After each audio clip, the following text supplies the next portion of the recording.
Halo guys, Assalamualaikum warahmatullahi wabarakatuh. Balik lagi sama gue tadi Diego. Pada hari ini gue udah siapin 3 pertanyaan lagi yang udah masuk ke DM gue dan akan gue bahas melalui video kita kali ini. Dan yang pertama itu pertanyaan datang dari Putri Wulandari. Putri ini nanyanya gini guys, Kak, saya kan ngincer satu perusahaan, aku tuh pengen banget kerja di perusahaan itu dan aku udah cari tahu tentang perusahaan itu. Singkat cerita, udah kira-kira 10 hari yang lalu udah kirim email ke perusahaan tersebut, udah kirim CV, tapi belum ada respon. Menurut kakak gimana ya? Aku boleh nggak sih kirim lagi? Umpamanya seminggu sekali aku kirim lagi ke perusahaan itu, berapa kali gitu? Kira-kira boleh atau enggak? Nah, ini salah satu hal yang gue yakin ada di antara lu itu juga ngalamin ya. Kenapa? Ada perusahaan yang lu suka atau lu favoritin banget untuk bisa kerja di perusahaan itu, ya. Jadi lu berharap banget tuh bisa kerja di sana. Nah, akhirnya lu coba kirim CV karena lu ngelihat ada posisi yang mungkin lu rasa sesuai sama kualifikasi lu. Dan yang gua prihatinnya kadang-kala lu ngirimnya itu sampai berkali-kali guys, udah nggak ada respon, terus lu ngirim berulang kali gitu ya, setiap minggu sekali, bahkan lebih dari 3 kali. Nah, ini yang gue bisa kasih tahu ke lu ya, nggak masalah lu tuh punya perusahaan favorit atau posisi favorit, tetapi ya lu harus realistis juga bahwa belum tentu kualifikasi lu itu dianggap sesuai dengan kebutuhan perusahaan yang lu suka tadi gitu ya. Jadi bisa aja mereka ngerasa bahwa kualifikasi lu nggak cocok, jadi lu nggak dipanggil-panggil.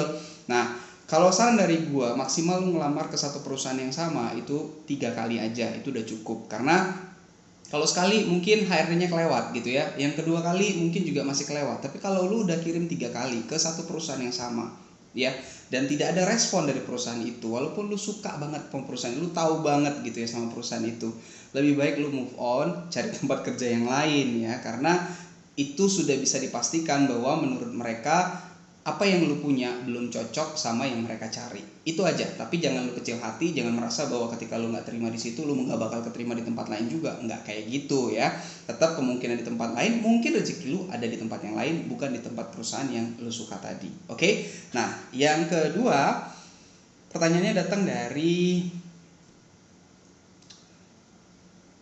Widya Arios ya. Widya Arios nanya, Bang, selamat malam. Ada baca kalau rutinitas job seeker itu salah satunya harus ikut tes tiap minggu. Itu maksudnya gimana ya? Apa maksudnya ikut psikotes online tiap minggu? Ini mungkin mengacu pada satu posting tips gue di feed ya, bicara mengenai salah satu yang harus lo lakukan, usaha yang harus lo lakukan untuk bisa cepat dapat kerja adalah gimana caranya lo dapat panggilan tes setiap minggu ya. Jadi lo bisa ikut tes di perusahaan itu tiap minggu.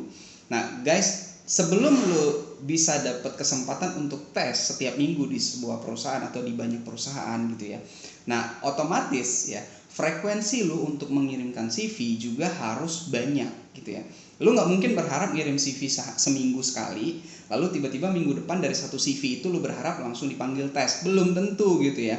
Lu harus ngirim banyak CV setiap hari, sehingga dari hasil lu ngirim CV setiap hari itu, minggu depan lu ada panggilan tes satu minimal gitu ya. Terus minggu depannya lagi lu ada panggilan tes lagi satu minimal itu. Tapi kalau misalnya lu setiap hari bisa ngirim lebih dari 50 atau 100 lamaran setiap hari secara konsisten, seharusnya setiap minggu itu lu bisa ada panggilan tes ya, entah itu psikotes atau interview dari berbagai perusahaan, sehingga mungkin untuk lu bisa dapat panggilan tes setiap minggu dengan catatan lu ngirim CV juga sebanyak mungkin setiap hari.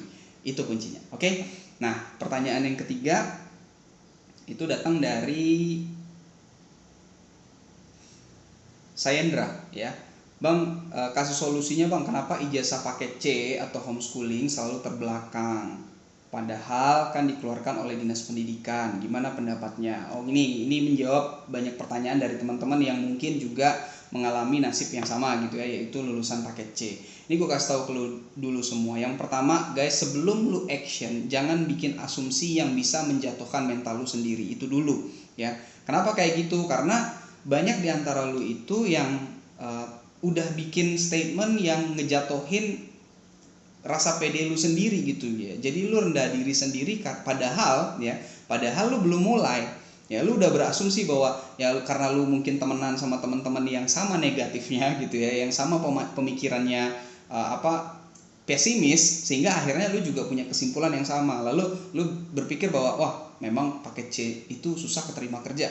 Padahal faktanya guys, kalau lu coba browsing di internet itu banyak banget testimoni teman-teman yang paket C itu berhasil keterima kerja di perusahaan-perusahaan, dan itu bukan perusahaan kecil juga gitu. Ada juga perusahaan-perusahaan besar yang mau menerima orang dengan ijazah paket C. Jadi daripada lu sibuk dengan menghakimi atau membuat asumsi yang membuat diri lu sendiri jadi pesimis ya, lebih baik nih guys, lebih baik ya lu mencoba dulu berusaha ya. Lu mencoba dulu berusaha. Lu lihat ada lowongan kerja yang SMA SMK sederajat, lu coba aja kirim gitu ya, CV lu.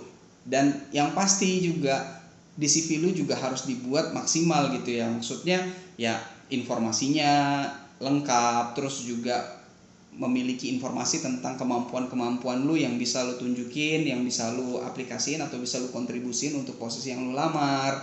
Jadi nggak cuma sekedar karena lu ijazah paket C terus lu nggak diterima. Siapa tahu bukan masalah paket C-nya, siapa tahu karena CV lu aja yang kurang menarik. Maka dari itu jangan asumsinya diduluin, tapi action dulu sambil lu evaluasi juga CV lu. Terus berapa banyak lu kirim email selama ini, untuk posisi apa lu kirim CV selama ini. Nah itu juga harus lu perhatikan supaya peluang lu untuk dipanggil meskipun lu ijazah pakai C itu tetap ada, dan kalau bisa lebih besar dari sebelumnya. Itu dari gua ya untuk 3 pertanyaan kita pada hari ini. Besok gua akan lanjutin lagi dengan video yang lain. Semoga bermanfaat ya, semoga sukses buat lo semua yang sedang ngejalanin interview atau tes ya, atau lagi bikin CV, bikinlah CV lu dengan serius, dengan sebaik mungkin. Sukses buat lo semua. Oke, thank you, sampai ketemu lagi. Assalamualaikum warahmatullahi wabarakatuh, bye bye.